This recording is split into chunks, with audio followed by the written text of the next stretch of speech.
Understanding the phrase, a user. Hello dear learners. In today's video, we're diving deep into the English language to uncover the meaning and usage of the phrase, a user. By the end of this session, you'll have a clear idea of when and how to use it correctly. A user is a combination of the article a and the noun user. A is an indefinite article used before words that begin with a consonant sound.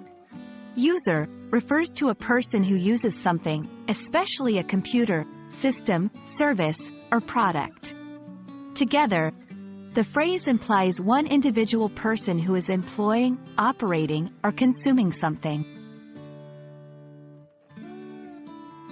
Let's look at a user in various contexts.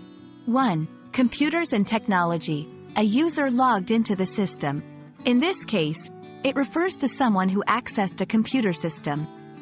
2. Products. A user of this shampoo claims it makes their hair shinier. Here, it's about someone who uses a particular shampoo. 3. Services. A user of the library borrowed 10 books last week. This is about a person who availed the services of a library. Sometimes, people think a user has a negative connotation, like someone exploiting others. While it can mean that in specific contexts, it's essential to remember that its meaning largely depends on context. For instance, he's just a user, always taking advantage of her generosity. Here, a user is indeed negative.